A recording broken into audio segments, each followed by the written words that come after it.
decirles el APA.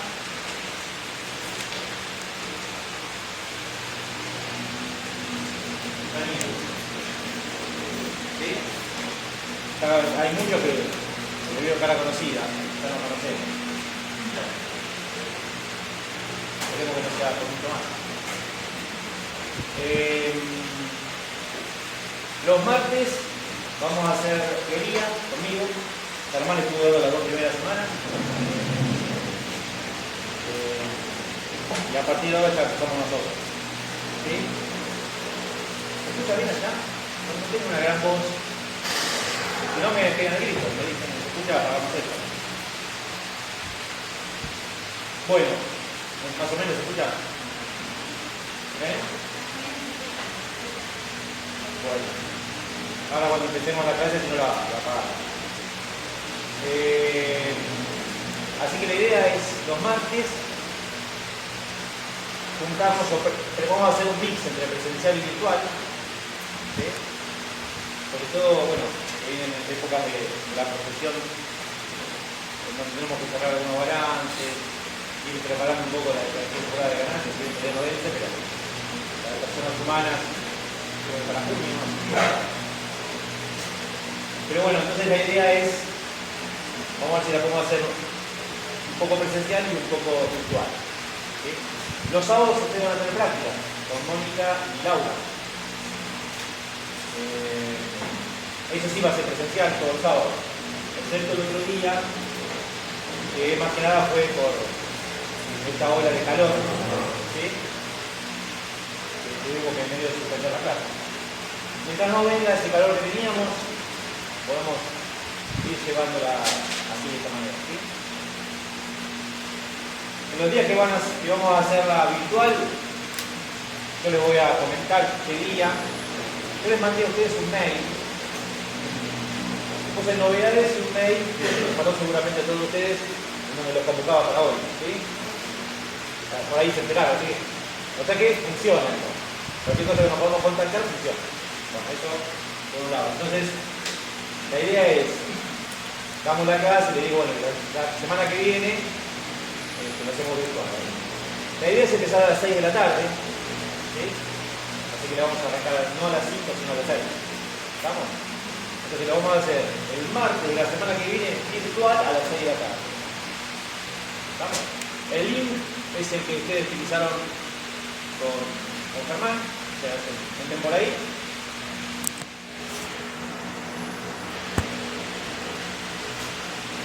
Y con eso nos contactamos.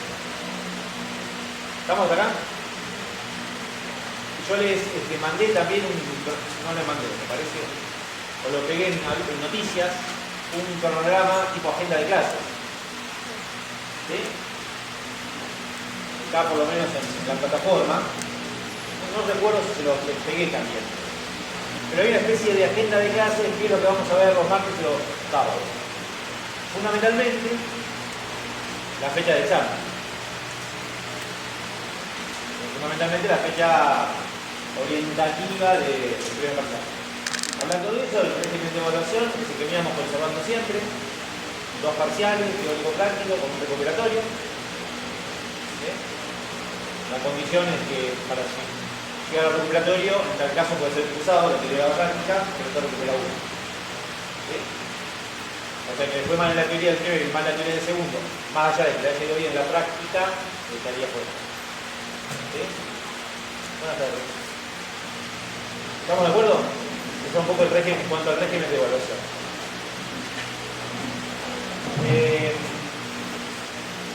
En cuanto a material de estudio, bibliografía y demás, en la parte teórica, en la parte práctica, están los ejercicios prácticos.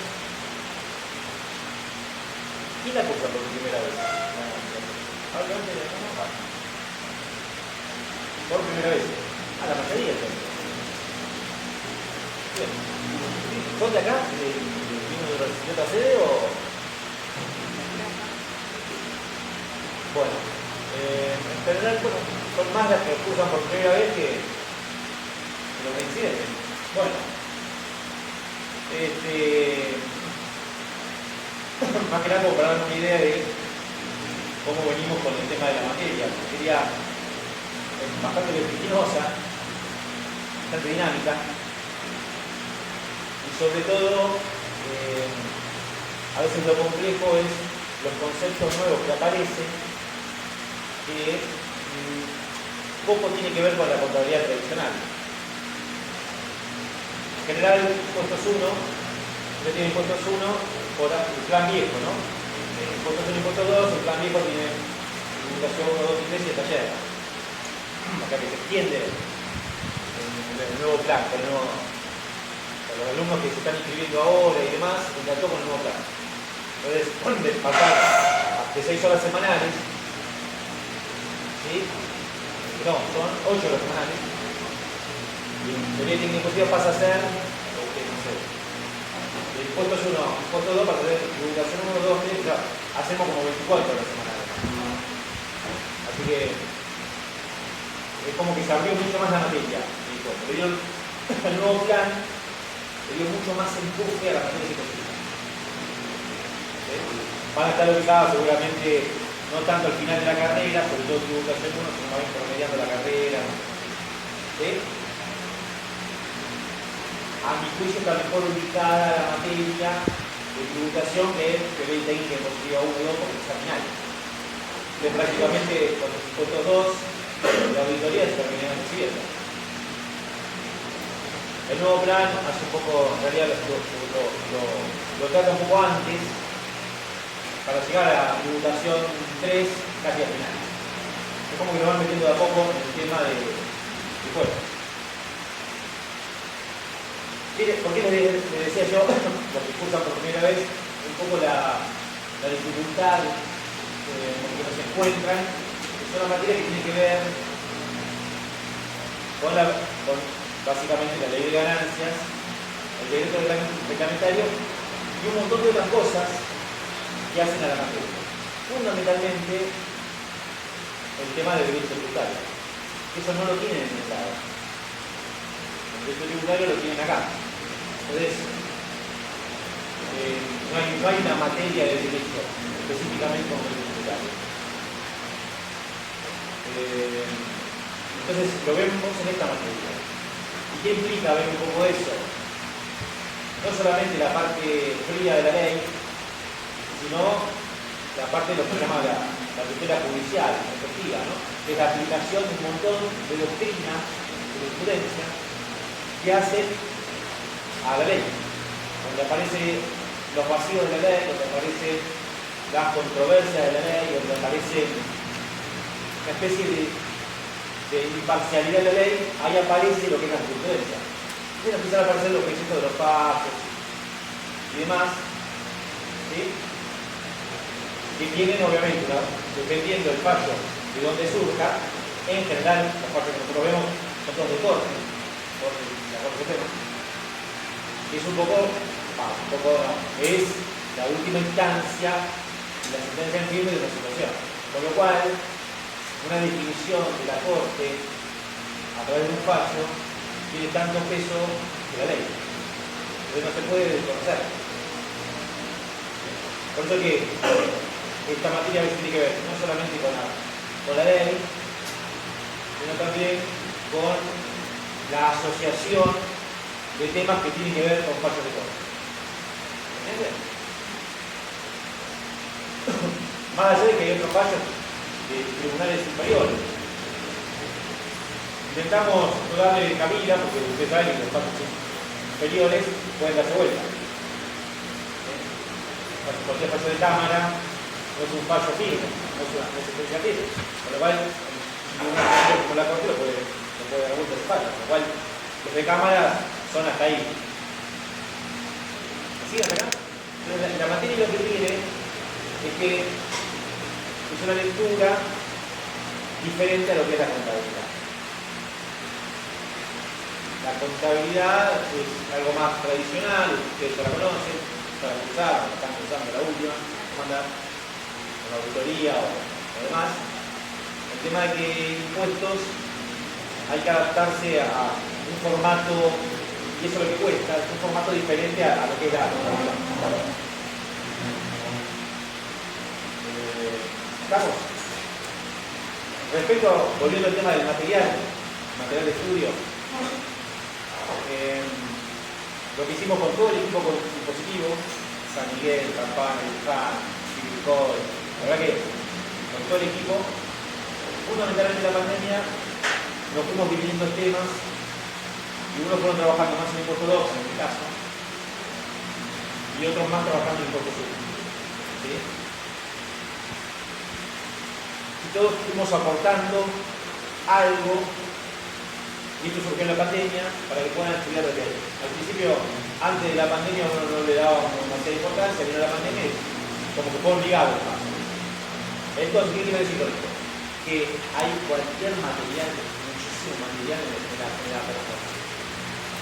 Y está muy bien organizado. No sé si alguno tuvo la oportunidad de meterse en la plataforma y escuchar videos,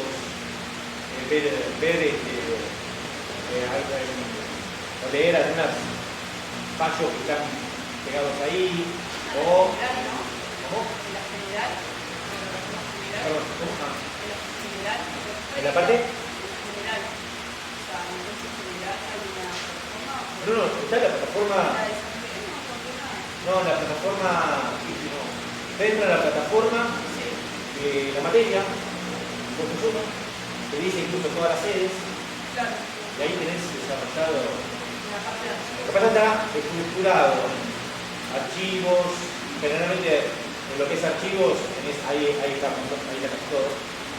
Pero tenés un montón de archivos en donde aparece, algunos te direccionan a YouTube, porque fue grabado en YouTube, entonces haces doble clic y te direcciona a YouTube, y lo podés escuchar al profesor tal, Aaron, o a mí mismo, cualquiera. A veces los temas son de lados diferentes, pero por distintos docentes, por lo cual es interesante, son como todos el mismo equipo de cuerpo. Eso le va a ser muy útil, sobre todo cuando uno es estudiante. Porque uno en el colectivo se pone los auriculares y va escuchando en el colectivo todo. Son un poco largos, pero bueno. Esto, o sea, ahí tienen mucho material orientativo. ¿Por qué digo orientativo? Porque después también hay material bibliográfico. A mí particularmente no es que yo sigo a un solo autor, sino hay varios autores y en hipótesis hay bastantes de diferentes temas. ¿Sí? Particularmente para estos primeros temas, Omar Fernández es muy interesante. Villegas, con el libro de Villegas, Curso de Finanzas, Derecho Financiero y Tributario. A mí me gusta leerlo Villegas porque es entretenido. ¿Sí? Omar Fernández también. El de Villegas, por ejemplo, el Curso de Finanzas y Derecho Financiero y Tributario. Curso de Finanzas, Derecho Financiero y Tributario de Héctor Villegas. De Fernández Luis, Impuesto a las Ganancias. Teoría técnica y práctica. Impuesto a las ganancias, teoría técnica y práctica de Luis Fernández.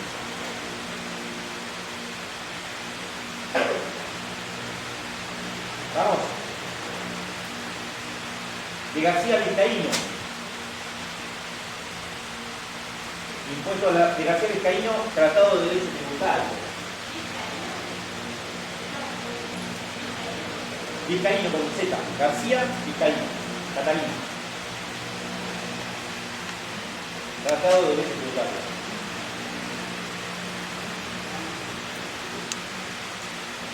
Dino Harach, uno de los impulsores más fuertes en todo esto, en lo que es la parte de finanzas públicas. Entonces Dino Harach, con el libro Finanzas Públicas y Derecho Tributario. Dino Harach. Finanzas Públicas y Derecho Tributario.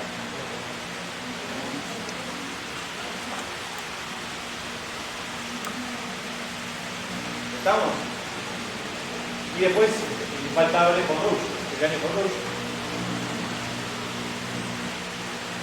Con el libro de Derecho Financiero. No me acuerdo. El año con Rush.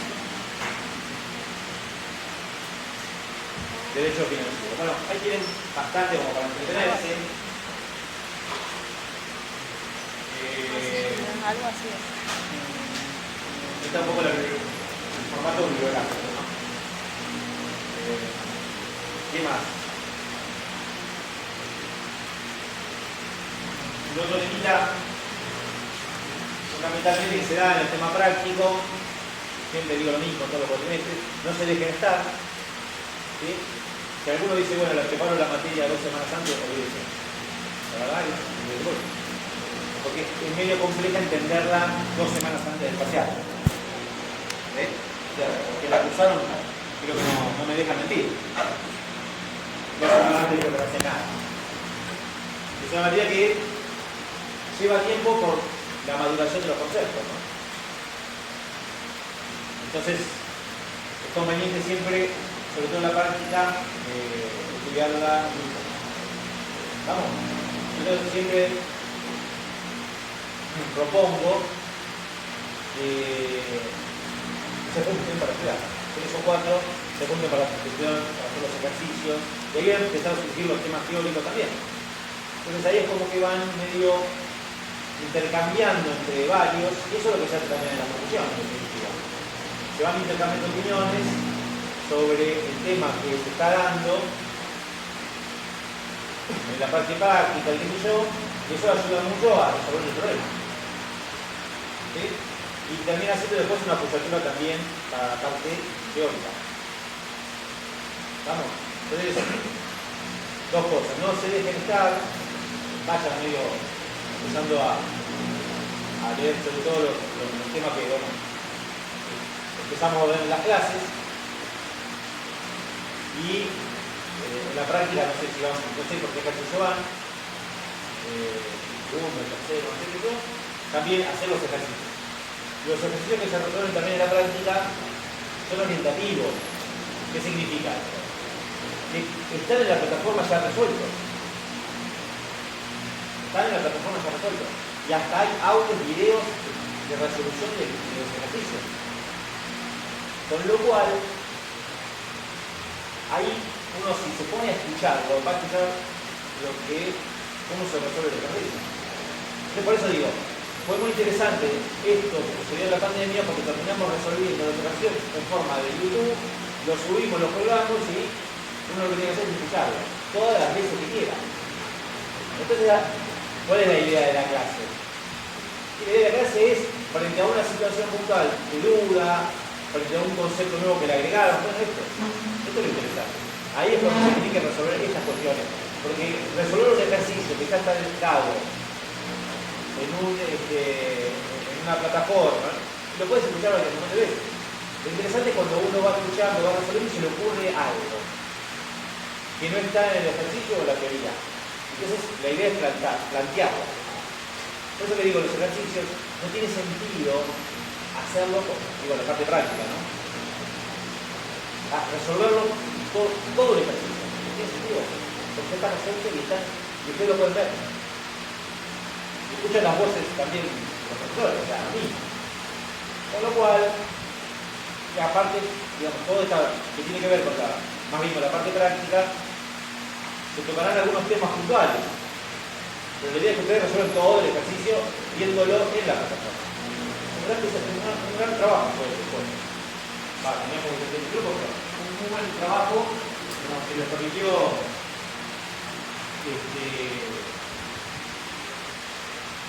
nos permitió dejarlo de esta manera como para facilitar a ustedes puedan verlo, escucharlo las veces que quieran. Seguramente, esto sí, porque esto pasa continuamente en la profesión, por ahí el ejercicio seguramente fue de la pandemia, el 2020.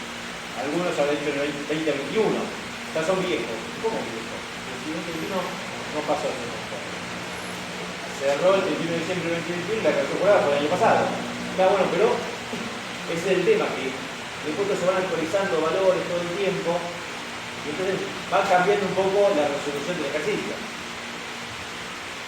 Y entonces hay que continuamente como estar atrás. Bueno, esto es una tarea casi hasta diaria, ¿sí? Pero tiene que ver con la profesión de temas impositivos, que es continuamente, prácticamente hay formulación y reformulaciones, no sé. No te digo, no le digo diario, pero imagínense ustedes que en Estados Unidos, entre resoluciones, leyes y decretos que tienen que ver con el dispositivo, no hay más de 100. No hay más de 100. Entre resoluciones y demás, no hay más de 100. En Argentina, yo me acuerdo que hasta hace 2 años atrás lo venía visualizando, andamos hoy a las 40.000. Hoy, ahora seremos 43.000. ¿Creo que hay que saber las 43.000 resoluciones? No. No, porque es imposible. Pero fíjense que en Argentina, en Estados Unidos no tienen más de 10 impuestos. 15 impuestos. ¿Cuánto tenemos en Argentina? Tenemos 176. 176, 177, a ver si no más. Seguramente se va a dar otro más. Ya ni siquiera se piensa en la creación de impuestos o en la creación de la base de impuestos, sino porque esto lo vino la beta, los políticos, en generar regímenes de retención y percepción, y no tanto la creación más de impuestos. Entonces, la creación de regímenes de percepción resulta más beneficioso que crear los impuestos. Porque además, la creación de impuestos tiene que ser por naturaleza. En cambio, los regímenes no. Entonces, ¿cuál es la idea? La idea de recordar. Entonces, la creación de regímenes, percepciones, de retención y percepción de impuestos es mucho más ágil, tiene mucho más prontitud, más celeridad que crear un impuesto. Entonces, eso es lo que hace el gobierno. La cantidad de impuestos, la cantidad de resoluciones, la cantidad. Entonces, se ve que, claro, los cambios son muy rápidos. Entonces, algo que hicimos el año pasado, este año cambió. Por ejemplo, los gastos de educación. Antes no estaba. Ahora ya están. La reducción de gastos de educación. No estaban, ahora están. Bueno, ahora se está discutiendo el tema de jubilaciones. Viene hablando hace años. Que va a pasar la ganancia de aplicación de ganancias a los jubilados. Bueno, digo que esto es lo que tiene el tema de la cantidad de material que hay, y la cantidad de cosas que uno es imposible tratarlo en un cuatrimestre. Entonces vamos viendo como ciertos parámetros y principios como para tenerlo en cuenta. Después ustedes tendrán que ir generando su propia impronta y criterio a la hora de cuando les toque la profesión. ¿Estamos? Una de las ideas mías también que compartimos con Mónica y Laura es que ustedes salgan de acá sabiendo hacer una declaración jurada de una persona humana, una declaración jurada de ganancia y una persona humana. Me dice, ¿cómo se empieza? ¿Sí? La idea que ustedes, no sé si alguna vez resolvió una declaración jurada. ¿Alguno? ¿Sí? ¿Cómo? Lo armado para el trabajo, bueno, bastante. No es que no te escucho, no te voy a parar el trabajo. No me va a parar porque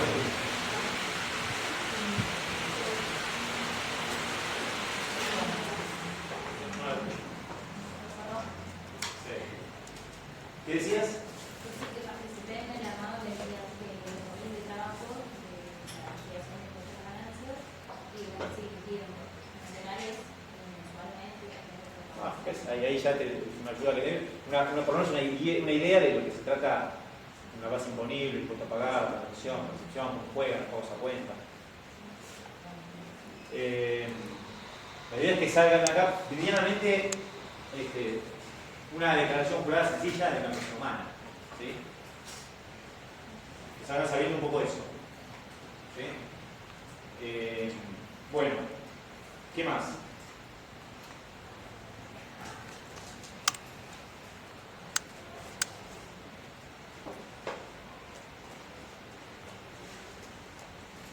Bueno, hasta acá creo que nada, es un poco tema genérico, como para que para ponernos un poco de acuerdo, vean el cronograma, como para ver más o menos cuándo es la fecha del examen. Le voy a pedir si pueden pasar una hoja. ¿Vos tenés una hojita? Sí, para tomar nombre, apellido, legajo y firma. ¿O legajo de Estos son los que como para la primera parte. Legajo y de Hay clases que vienen a hacer después se notan los chicos para acá. mandar el link. Bueno, ¿estamos acá? ¿Alguna duda? No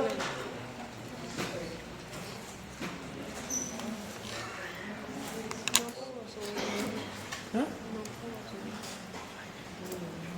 Vamos a arrancar entonces con un temita que quedó medio como pendiente de las No, dos ya para materias que mí. ustedes fueron viendo con Germán lo que era toda la parte de finanzas públicas, lo que es el derecho financiero. Fueron viendo algo de derecho tributario también. La idea mía es ver con ustedes hoy el tema de principios constitucionales y positivos. ¿Sí? Bueno, vamos a ver, díganme si no se escucha bien. ¿Sí? Le voy a dictar también algunas cuestiones que vamos a comentar, le voy a dictar algunos principios constitucionales y positivos. Muy bien. El tema de dónde surge. Esto surge desde la Constitución. La Constitución Nacional menciona en algunos y diferentes artículos algunos principios que tienen que ver con contribuciones directas o indirectas, como si fuera una especie de imposición que le hacen a los habitantes del suelo argentino, en donde encuadran diferentes artículos, pero ahora lo vamos a ir desarrollando, estos principios. Y a mi juicio, uno de los principios más importantes que tiene la Constitución es el principio de legalidad, que implica que cualquier ley impositiva tiene que ser, o cualquier norma impositiva tiene que ser creada por ley. Entonces, cualquier norma impositiva tiene que ser creada por ley. No hay impuestos sin ley. ¿Estamos de acuerdo? No hay impuestos sin ley. Por lo cual, dice también la Constitución, ¿quién es el que tiene la facultad para crear la ley? Dice el Congreso Nacional. Entonces, el Congreso Nacional es el que tiene la facultad de poder crear un impuesto que tiene que ser por ley. Con lo cual,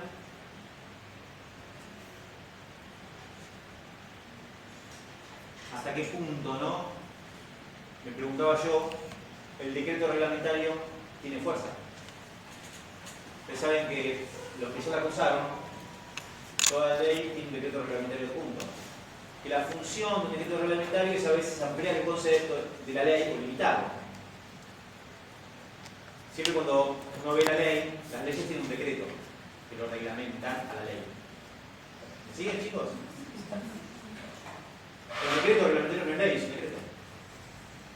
Con lo cual, a veces el decreto incluso se excede tanto en lo que es la figura de ley que se cree que es una misma ley.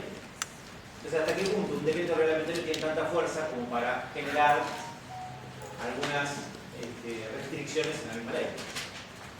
Pero bueno, esto ya está medio como asumido, de que los decretos reglamentarios funcionan en paralelo con la ley. Entonces, cuando ustedes compren la ley de impuesto a la ganancia, la consigan, fíjense en tal caso que sea una ley de impuesto a la ganancia nueva, ¿no? Que contenga obviamente la norma tributaria del año 17, el impuesto país, por lo menos, ¿no? Que contenga esas modificaciones que se hicieron en el 2021 del impuesto país.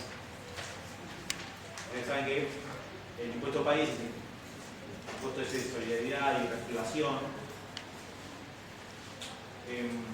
Lo trata por capítulos o secciones y modifica la ley de ganancias. Entonces, si van a conseguir una ley de impuesto a las ganancias que contemple la modificación que se dio en la ley de impuesto a país, que creo, ahora se la digo, ¿cuál es? La 27.000, si no me recuerdo.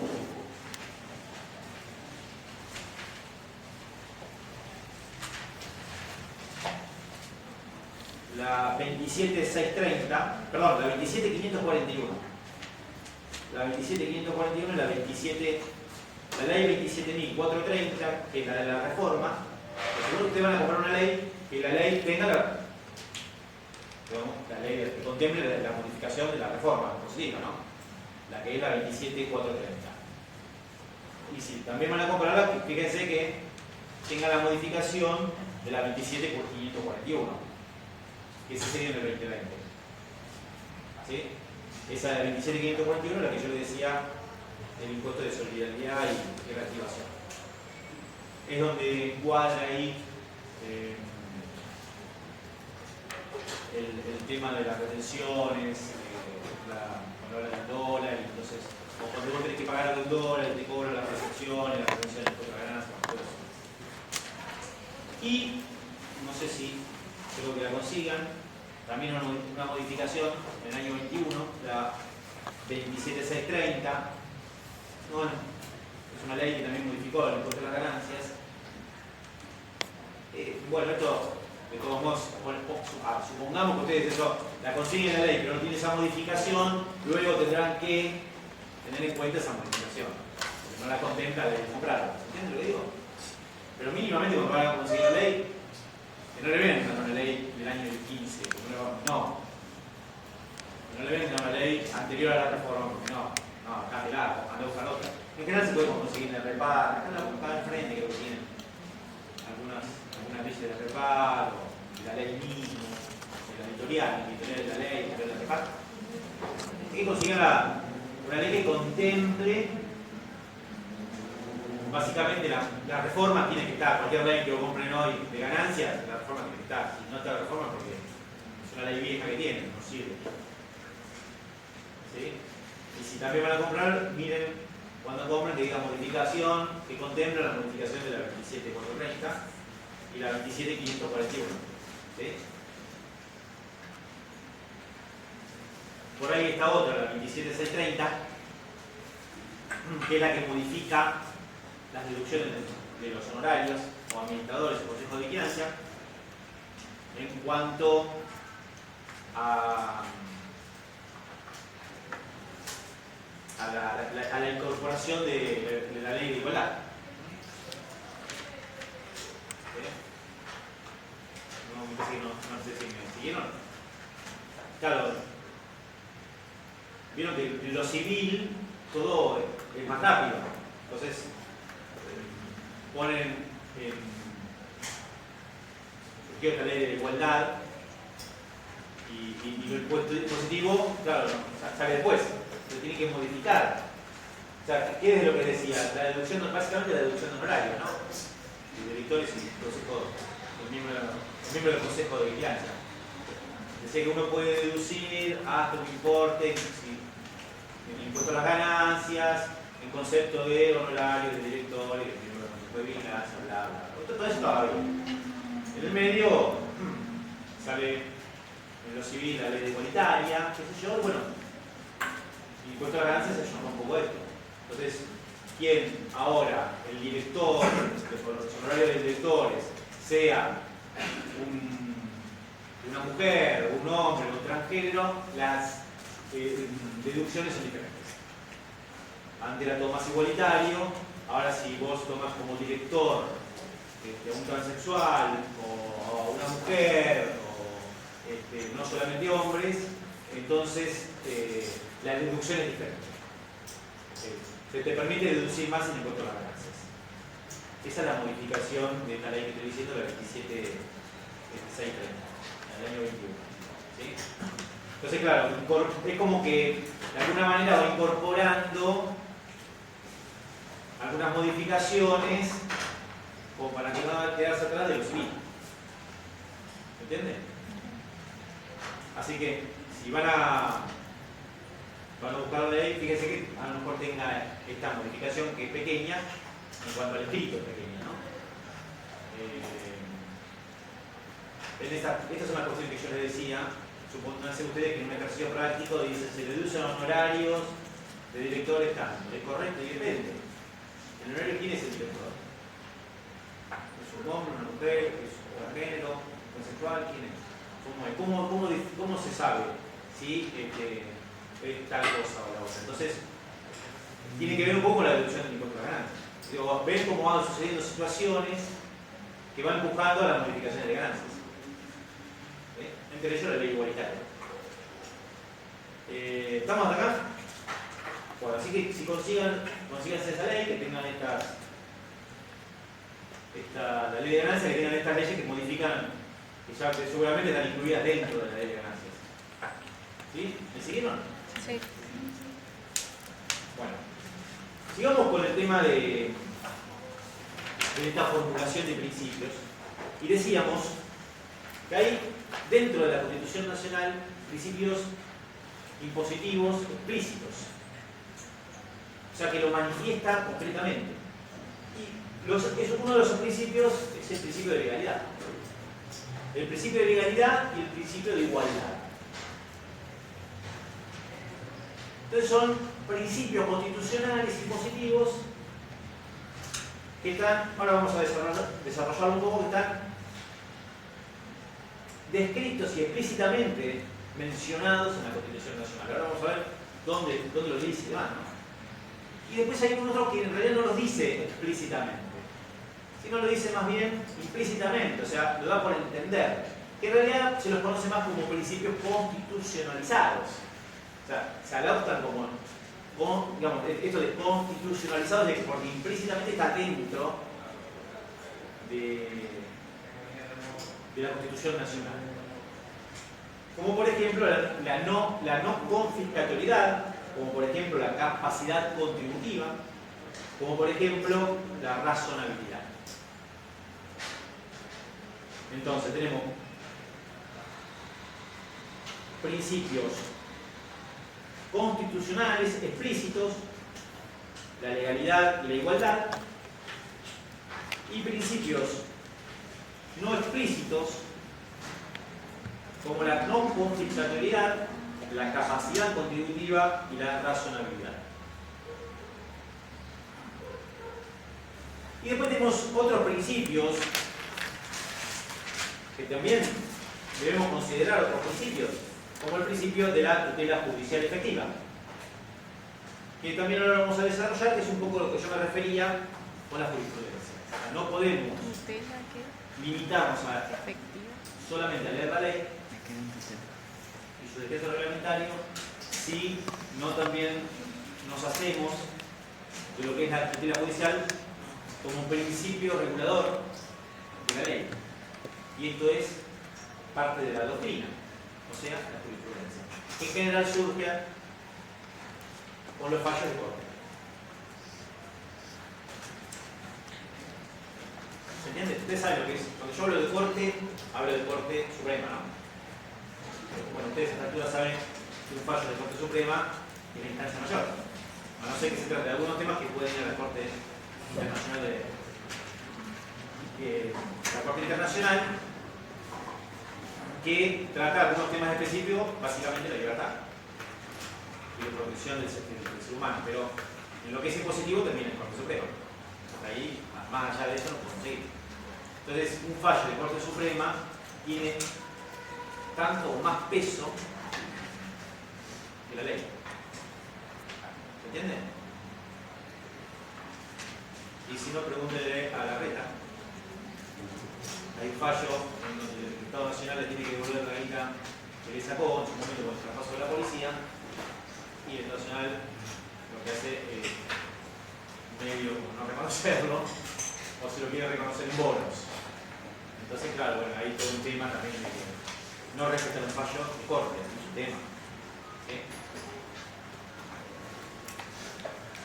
Porque la corte, nada, tiene tanto y más peso que la ley. ¿Sí? ¿Me entiendes? Entonces, por eso, que a la hora de, a veces de charlar sobre algunas cuestiones de principio que vamos a ver ahora, cómo se ata algunos fallos que tratan sobre esos principios. Yo les voy a comentar algunos, como para charlarlos y vean cuál fue la resolución de la Corte cuando trató algún principio que fue vulnerado. ¿Estamos, chicos, acá? Vamos a ver cómo se llega a la Corte. No es que uno va a golpear la puerta y entra a la Corte Nacional, la Corte Suprema, no. Es todo un camino, un proceso que empieza desde una instancia muchísimo inferior a la primera instancia hasta llegar a la Corte Suprema. Uno pasa en el medio por la Cámara de Apelación. Una instancia primaria, la primera instancia. Luego tenés la Cámara y luego tenés la Corte.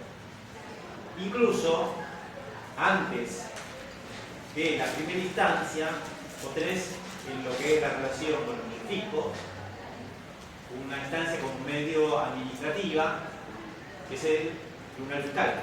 Entonces, uno antes de empezar una acción legal, porque considera que la FIP, el organismo administrador de los impuestos, va contra o algún contribuyente, uno puede defenderse antes de meterse a lo que es judicial. De hecho, uno no puede ir directamente a lo judicial, sino previamente haber pasado por una instancia administrativa como el Tribunal Fiscal, que es un órgano,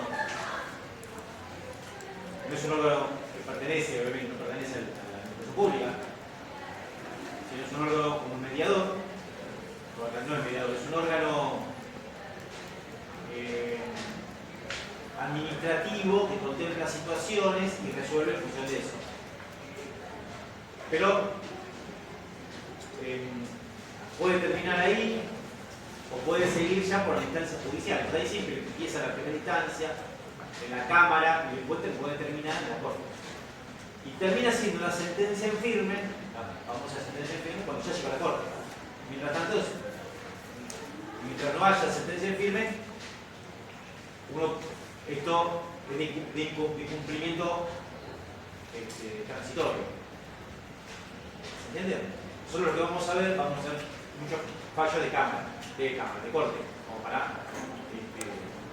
ver lo definitivo. Además, ustedes tengan en cuenta que un fallo de corte sirve como basamento por un reclamo propio también. Cuando uno tiene que armar alguna defensa a nivel judicial,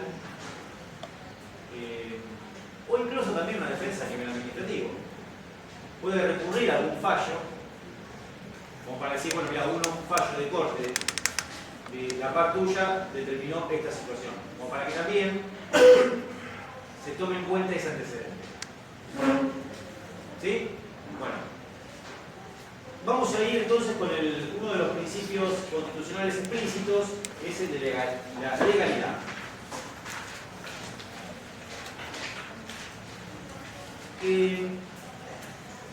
El artículo, entonces, para ver esto, tenemos que ir a la Constitución Nacional, donde nos indica dónde está este principio, que es un principio explícito. Entonces, fíjense que el artículo 4 de la Constitución Nacional dice: el gobierno federal, yo no se lo voy a dictar, se lo voy a leer como para explicarlos. Pero el artículo 4 de la Constitución dice que el gobierno federal provee los gastos de la nación con los fondos del Tesoro Nacional formado del producto de derechos de importación, de exportación, de la venta o locación de tierra de propiedad nacional, de la renta de correos, y dice, y de las demás contribuciones que equitativa y proporcionalmente a la población imponga el Congreso Nacional. Ahí está definiendo este principio de legalidad. Ahí lo que está diciendo es que el Congreso Nacional puede imponer contribuciones o impuestos. Se ve que esto está escrito en la época donde no se nombraba tanto impuestos en la Constitución.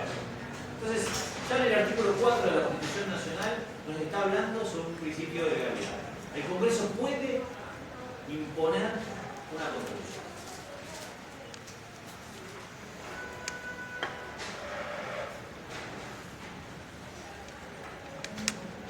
Entonces, incluso agrega el artículo 5 de la Constitución Nacional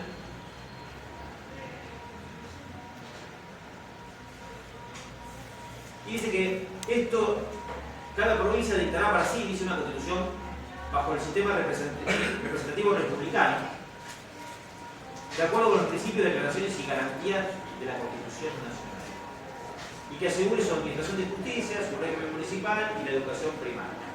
Bajo estas condiciones, el gobierno federal garante a cada provincia el goce y ejercicio de sus instituciones. Lo que dice, de alguna manera, que extiende ese poder a las provincias para que las provincias también puedan crear sus propias contribuciones. O sea, con lo cual, distingue a una contribución más a nivel nacional y faculta a las provincias una contribución más provincial. De ahí surgen los impuestos provinciales, el ingreso bruto, que crea cada provincia.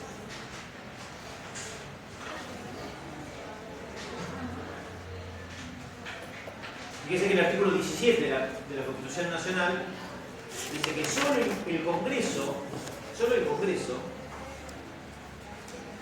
impone las contribuciones que expresan el artículo 4. O sea, en el artículo 4 dice que el principio de legalidad es que el Congreso puede crear contribuciones. Y el 17 afirma esto y dice solo el Congreso puede definir la ley. Con lo cual, no hay impuestos sin ley. Entonces, las leyes impositivas tienen que surgir por el Congreso Nacional. ¿Estamos de acuerdo?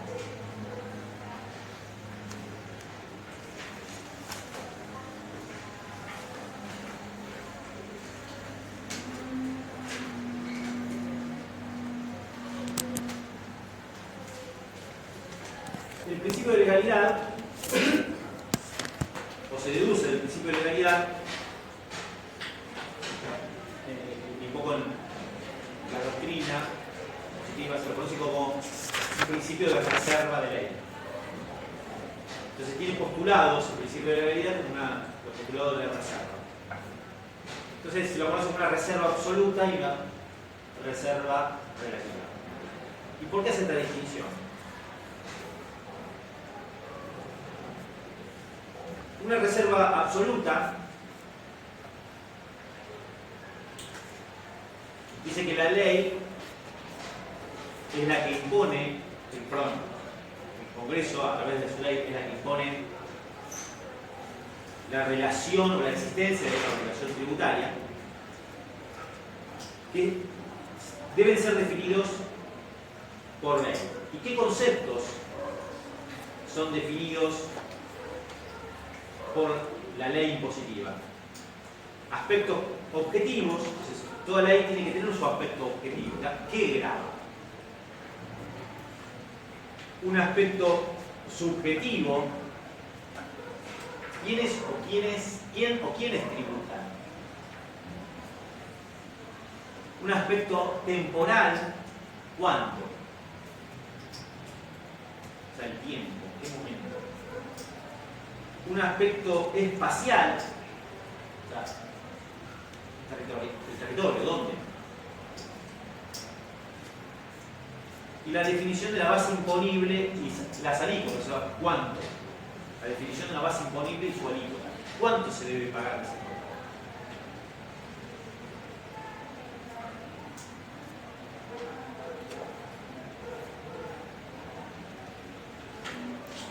Entonces,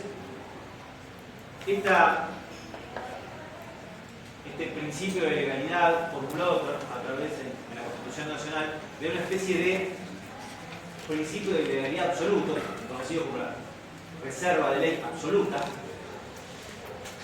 en donde le da todo el poder al Congreso de crear impuestos, pero que cada impuesto debe ser definido o debe contemplar estos aspectos que acabamos de mencionar. Pero también se lo conoce también con el principio de legalidad relativa, o sea, la reserva en vez de absoluta más bien relativa. ¿Y a qué se refiere con eso? Y ahí es cuando esa reserva relativa, el artículo 75 de la Constitución Nacional, el inciso 2, menciona que lo siguiente, que puede imponer, el Congreso puede imponer contribuciones indirectas con facultad concurrente con las provincias. O sea, ¿qué es lo que quiere decir? Que el Congreso Nacional puede imponer también contribuciones, pero de tipo coparticipables, en donde coparticipa esos tributos o el ingreso que recaudan por los tributos con las provincias. Entonces, acá empieza el tema de la competencia de poderes, de facultades, o la facultad tributaria, y quién tiene la potestad tributaria de los impuestos, si la nación o las provincias. Entonces el Congreso que define a través de leyes contribuciones directas, y esto se lo conoce como una especie de reserva, principio de reserva absoluta, o contribuciones más bien indirectas, concurrentemente con las provincias y distribuibles y coparticipables. Es la reserva más relativa.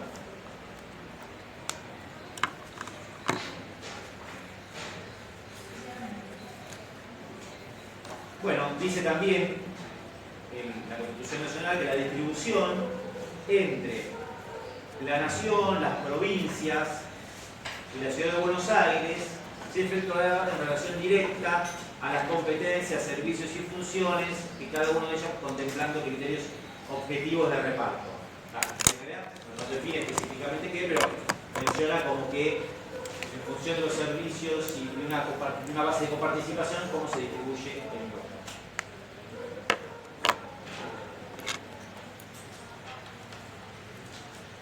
Muy bien. De aquí surge el concepto de leyes. Entonces tenemos leyes más bien federales, bueno, más bien nacionales,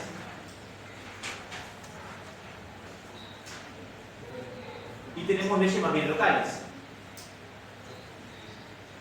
que son más de las provincias. ¿Sí? Tenemos leyes nacionales y leyes locales. Dentro de las leyes federales o nacionales está lo mismo. Nosotros conocemos como IVA, ganancias, bienes personales, porque afecta a todo el territorio de la nación. Y dentro de las leyes más locales son las que aplican las provincias y la ciudad de Buenos Aires. Ingresos brutos, ¿sí? Como el impuesto inmobiliario. ¿Estamos de acuerdo? Y también menciono la tercera distinción de ley, las leyes convenio. Las leyes convenio. Pueden crear leyes convenios, como por ejemplo los convenios de coparticipación en el convenio colectivo, el convenio multilateral de ingresos brutos. Cuando de repente eso lo vamos a ver luego en impuestos 2.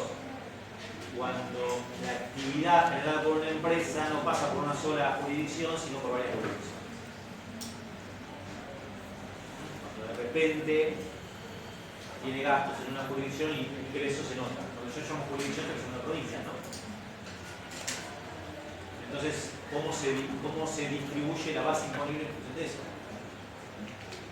Entonces, si bien no es una ley, pero le habilita la Constitución Nacional a crear leyes coparticipables. De ahí que la ley menciona leyes de convenio. ¿Estamos de acuerdo acá? Otros dos postulados también, aparte de la que menciona el principio de legalidad, además de la reserva, el postulado de certeza y el postulado de seguridad jurídica.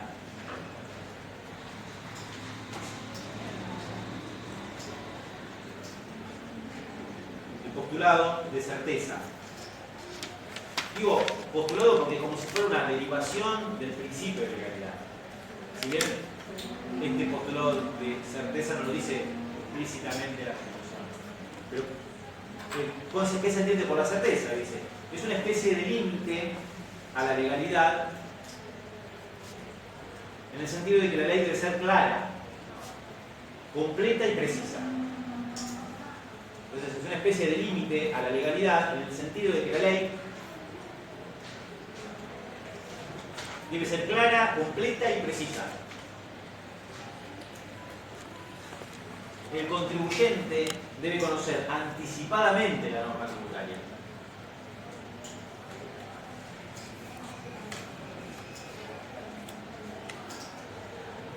El contribuyente debe conocer anticipadamente la norma tributaria, debiéndose atenuar las legislaciones con efecto retroactivo. Debiéndose atenuar las legislaciones impositivas con efecto retroactivo. El efecto retroactivo es cobrar sobre un hecho consumado.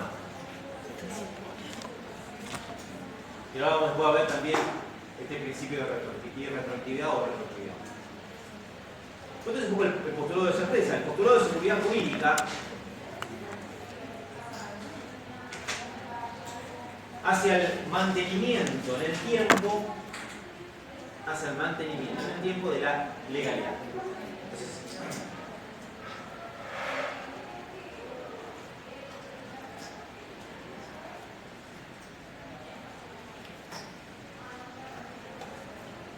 aleja todo tipo de imprevisiones y cambios frecuentes de la ley. ¿Sí?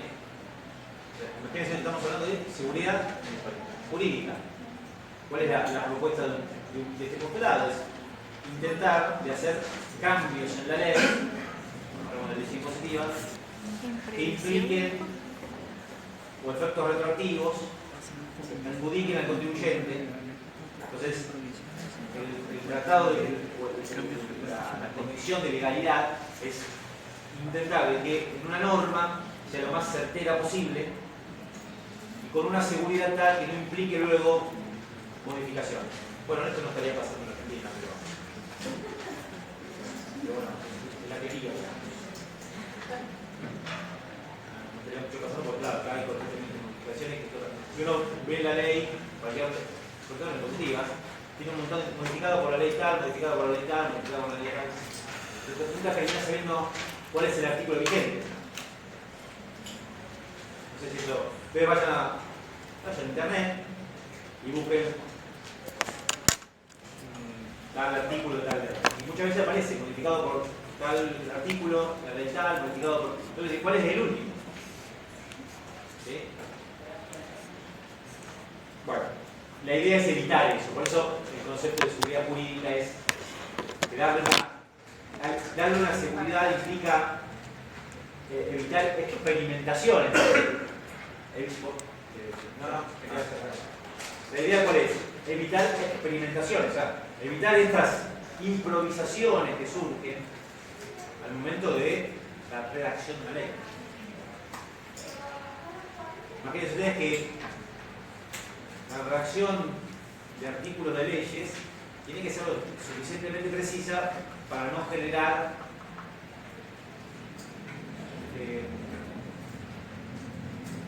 incertidumbre en el concepto. ¿Se entiende lo que digo? A veces la ley, digamos, si bien el vocabulario es tan rico, que a veces las definiciones de palabras en la ley no son tan exactas como son diversamente interpretativas, que hacen que puedas manipular el artículo o lo que dice algún artículo o la ley por un lado o por el otro. Por lo cual, por eso habla de seguridad jurídica.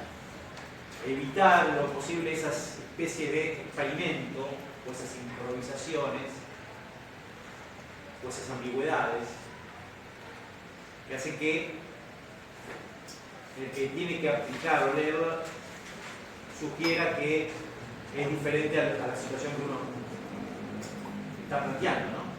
O sea, tal situación, tal hecho sustancial generador de impuesto, ¿dónde encuadra? Y no sé, por ahí cuando define una situación de ingreso, no es lo que a mí me aplica, no es lo que yo entiendo por ingreso. ¿Sí? ¿Entiendes lo que digo? De verdad, ¿un ingreso qué es? Y un ingreso, ¿qué es? No sé, ¿producto de qué? ¿El producto de la actividad independiente? ¿El producto de la actividad? ¿Qué es? ¿Está relacionado con un hecho económico? Entonces, si es eso, la donación es un ingreso, entonces claro, van surgiendo después situaciones que si no están contempladas en la ley, permite a ambigüedades o a deducciones poco claras. Entonces, por eso la seguridad, el postulado de seguridad jurídica y el de certeza le dan protección, un paraguas de protección a la legalidad de la ley. ¿Estamos de acuerdo? Entonces le comentaba sobre el tema de la retroactividad. Y ese es otro principio, pero es un principio que habla de retroactividad de la norma tributaria.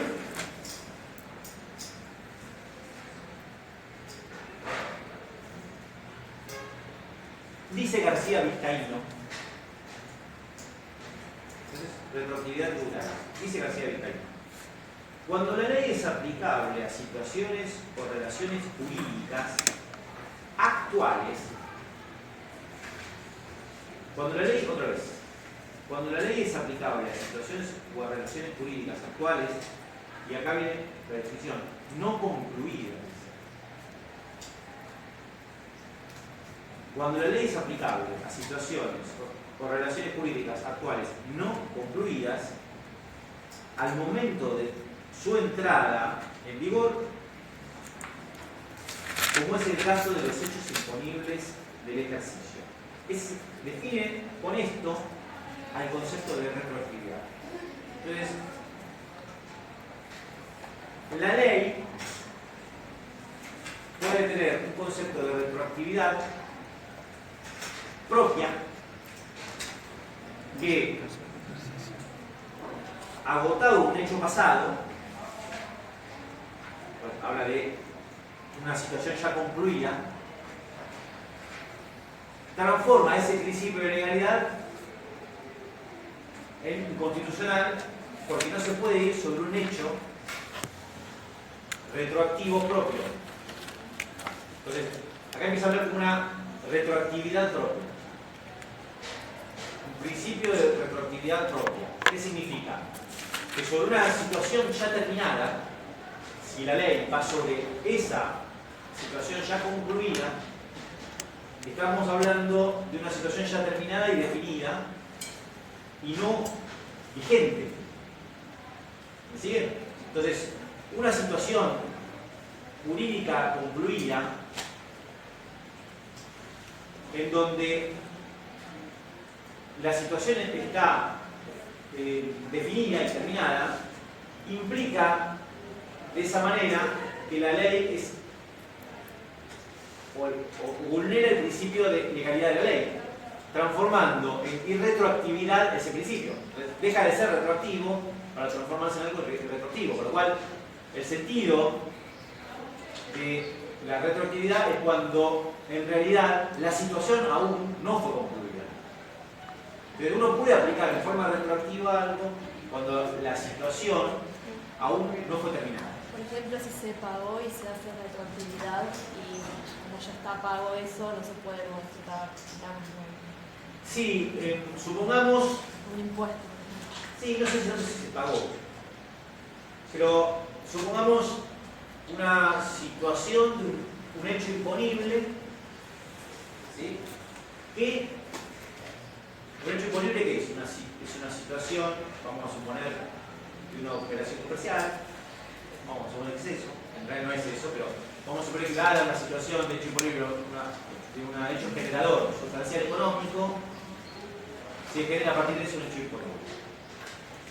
Entonces, supongamos que ese hecho imponible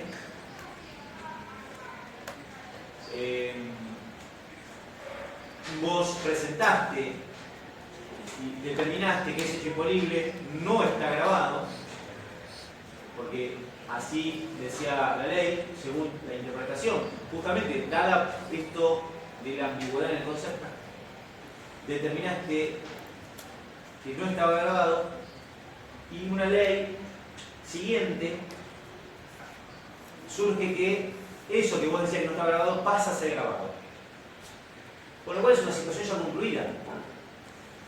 Entonces el efecto del principio de retroactividad es irretroactivo en realidad, porque no puedes ir hacia atrás sobre esa que ya estaba definida en la ley. Una vez que ya fue firmada, listo. A no ser que no la hayas Yo no presentado. me refiero a periodo fiscal, me refiero a una sí. situación de hecho en donde Por ejemplo, una declaración. Sí, en nuestro caso, por ejemplo, una situación de hecho imponible que en un momento la ley interpretó que no, o uno interpretaba la ley que no estaba grabado. Con lo cual pasó el tiempo y sale una ley que dice, no, bueno, sí, ahora pasan a ser grabados. Entonces vos decís, bueno, lo que no estaba grabado, no grabado. Entonces es una situación terminada. Entonces eso hace que la ley, si pasa a ser grabado, sea irretroactiva. Entonces estaría vulnerando esta ley nueva el principio de legalidad. ¿Por qué?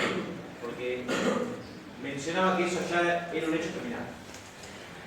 Eso también se aplica cuando hay alícuotas. ¿Cómo? Cuando hay alícuotas. Cuando hay una diferencial de alícuotas en IVA y te cambian la alícuota. En agentes también puede pasar. No, lo alícuota también, cuando te cambian la alícuota y quiere aplicar una alícuota vieja, la alícuota nueva. Termina con la nueva norma, como que liquidaste mal. Entonces cambian a través de una norma, una ley, la aplicación de la alícuota y vos tributaste sobre una alícuota anterior. Y de alguna manera quiere aplicar esa ley sobre esos hechos ya concluidos. Con lo cual, este principio de retroactividad lo transforma en irretroactivo, para ser correcto. La ley es irretroactiva, no se puede aplicar sobre un caso Y concluido. una consulta, en caso de que, por ejemplo, yo no la haya presentado, sí Claro, aplicaría en el caso de que no haya presentado, y por eso dice, en tal caso, aún es una situación no concluida. Claro, no sé. Entonces sí es retroactiva. Por eso que se menciona en sentido propio y en sentido impropio. En sentido propio es cuando la ley se transforma en irretroactiva. Y entonces una ley que se transforma en retroactiva, supongamos por el cambio de una alícuota, como decía la compañera, hace que esa ley sea irretroactiva, por lo cual una ley puede ser irretroactiva. Y estaría de alguna manera también vulnerando la legalidad de la ley. Entonces, para que se dé eso, la situación no tiene que estar terminada. Aún tiene que ser vigente. ¿Sí? A ver si...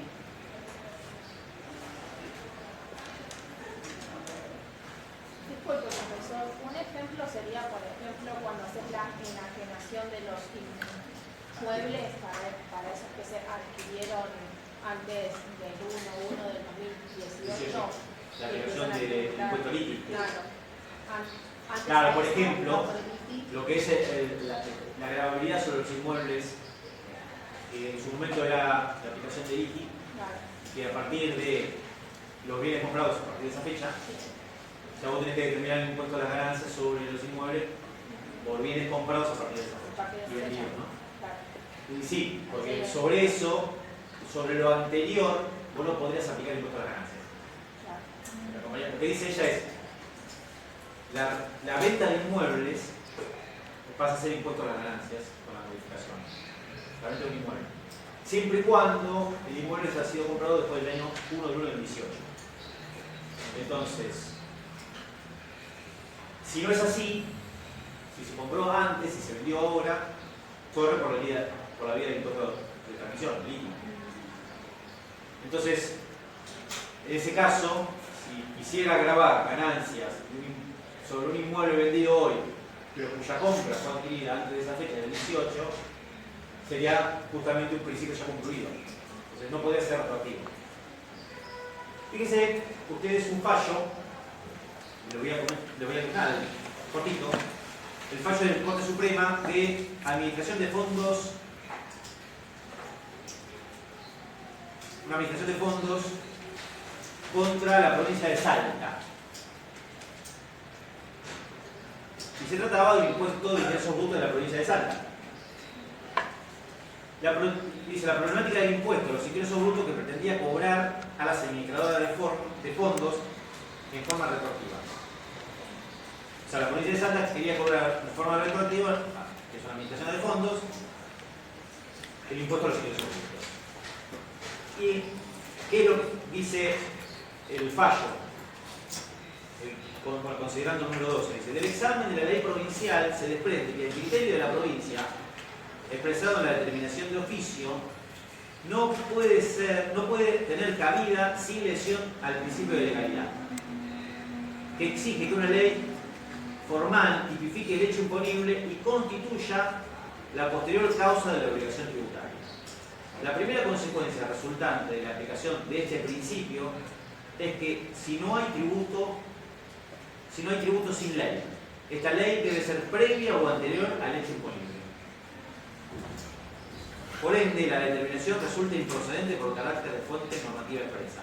¿Ven? Lo que sucedió acá es un texto de fallo de corte, llegó a la Corte Nacional, a la Corte Suprema. Empezó en la provincia de Córdoba y terminó en la Corte Suprema. Porque la provincia de Córdoba le quería cobrar ingresos brutos a la administradora del fondo de forma retroactiva. Entonces, nada, ve cómo me remito al fallo. Cuando mencionaba que la cobranza de un impuesto retroactivo implicaba la vulnerabilidad del principio de legalidad. Este es el fallo de administradora de fondos contra la provincia de Salta, del año 2006. Nada, fíjense que les mencionaba algunos principios con unos fallos de corte, en donde esos fallos de corte mencionan cómo llegó a la Corte y cómo la Corte definió que está vulnerando uno de los principios constitucionales.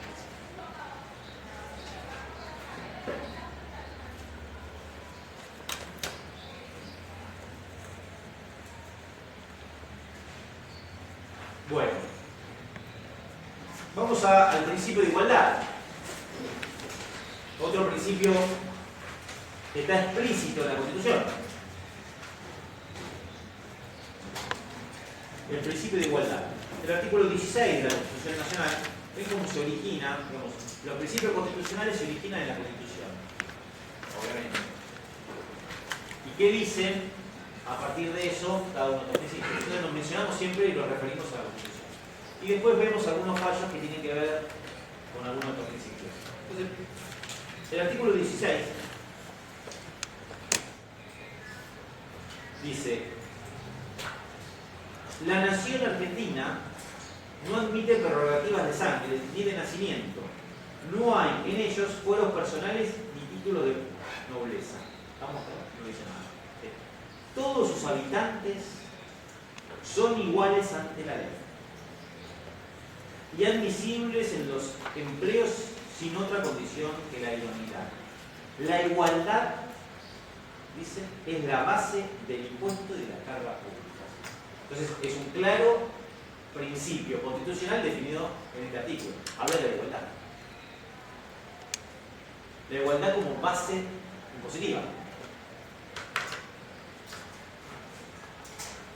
Hay un autor, Osvaldo Casas, que aborda el tema de la igualdad desde 5 aspectos diferentes. Uno, habla de la igualdad ante la ley. De alguna manera menciona que todos somos iguales ante la ley.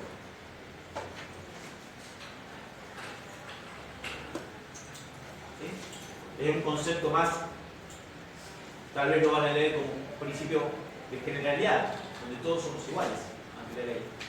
Todos somos iguales ante la ley y todos somos iguales frente a la carga pública. Entonces, dice Casas, aborda el tema diciendo la igualdad ante la ley. El otro aspecto es la igualdad por la ley. La igualdad por la ley.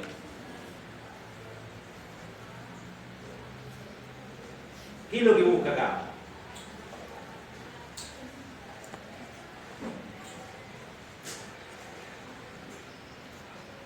Busca relacionarlo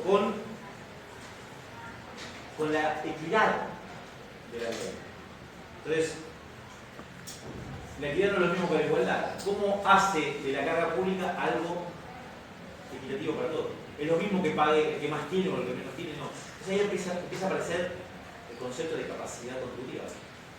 ¿Quién es el que debe tributar más? El que tiene más capacidad contributiva. El que debe aportar más al Estado. Y aquel que no la tiene. Después vamos a definir esto de capacidad contributiva. De hecho, hoy se habla mucho del tema de capacidad contributiva. ¿Sí? Que está atado mucho con el principio de la realidad económica. Que es lo que nosotros también está definido en la ley de procedimiento fiscal como principio de realidad económica. Ahora vamos a ver también de qué se trata este principio de capacidad contributiva. Entonces, igualdad por la ley. El otro, tercer punto, es igualdad en la ley.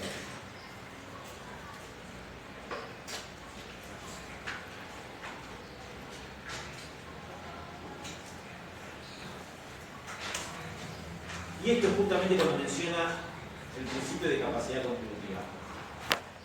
Si bien todos somos iguales ante la ley, las diferencias de aporte es que merece ser mencionado como capacidad de lo que uno contributivamente puede aportar a las arcas del Estado. Tengamos en cuenta que es una imposición, no es que aporta impuesto voluntariamente, es una imposición legal. ¿Estamos de acuerdo? En función del Estado, imponer una igualdad en función de su capacidad contributiva. Por eso la igualdad en la ley.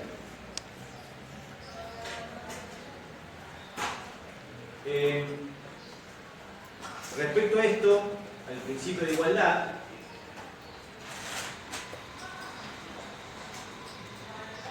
hay un fallo de Cafera, Virginia, del año 97, 1997, fallo de corte, del año 1997, 3 de junio del 97.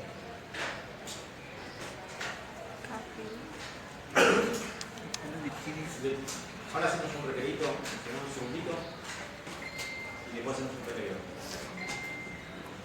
Le leo un poco el hecho de ese fallo. Dice, una sociedad importadora, bueno, Café La Virginia es extranjero, Café Virginia.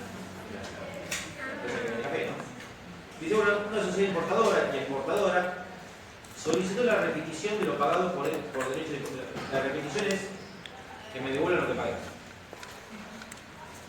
Solicitó la repetición de demanda, ¿no?, de lo pagado por derechos de importación y la devolución de lo abonado en concepto de gravamen con destino al Fondo Nacional de Promoción de Exportaciones. Una ley de impuestos. El Fondo de Promoción.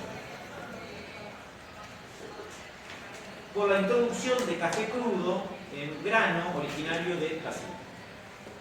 ¿Sí? Entonces, se dio cuenta que había pagado de más y pedía la devolución. La Cámara revocó parcialmente lo resuelto por el Tribunal Fiscal e hizo lugar a lo peticionado, ordenando la devolución de lo abonado en concepto de derecho para la mercadería mencionada, con fundamento en un acuerdo suscrito entre la República Argentina y Brasil. Entonces, ¿qué hizo la empresa? Pidió la devolución de ese dinero pagado porque había un acuerdo que lo omitía de pagar ese impuesto. Claro, la FIP no se devolvía, o la DGI en ese momento. Y terminó en Cámara. En cambio, confirmó la decisión del anterior, bueno, hubo idas y vueltas entre Cámara y Tribunal Fiscal, aludiendo cuando el tributo había sido creado por una ley formal de igual jerarquía que el tratado. Entonces ustedes saben que los tratados internacionales tienen más fuerza que la ley. acá hay un tratado internacional, que era el tratado que teníamos así. Entonces, dice, si todos somos iguales ante la ley, pero fue por la igualdad en el tratado internacional. Como que la ley acá no lo abarcaba, porque lo que en realidad lo contemplaba era el tratado internacional firmado con Brasil, que estaba por arriba de la ley, en donde mencionaba que no tenía que pagar ese derecho de importación. Entonces, por eso se inició la devolución. ¿Se entiende lo que digo? Lo que decía en ese momento que era la DGI, es que bueno, no te vamos a devolver el dinero porque corresponde la carga pública de la importación. Y entonces la empresa decía, no, pero esto no tiene que ver con la ley. Esto tiene que ver con un tratado que está por arriba de la ley. Entonces por eso solicita la devolución. Y la Corte terminó interpretando que tiene razón. Acá, para hacer igualdad con la ley, no lo trata la ley, sino lo trata el tratado. Con lo cual, un tratado está por arriba de la ley. Usted ya lo sabe, un tratado internacional tiene más peso que la ley. Entonces, nada, un fallo que roza con el principio de igualdad. Bueno, ¿estamos hasta acá? ¿Hacemos un recadito, les parece? ¿Sí? De 15 minutos, o 7 menos cuarto. ¿Cómo venimos hasta acá? Entretenido, muy divertido, ¿no? ¿Qué? Ah, sí. ¿Eh? Y lo que pasa, el tema del principio constitucional es un tema que tenemos que pensarlo más cuando nos toque defender particularmente. Ah, bueno. Cuando nos toca, por ejemplo,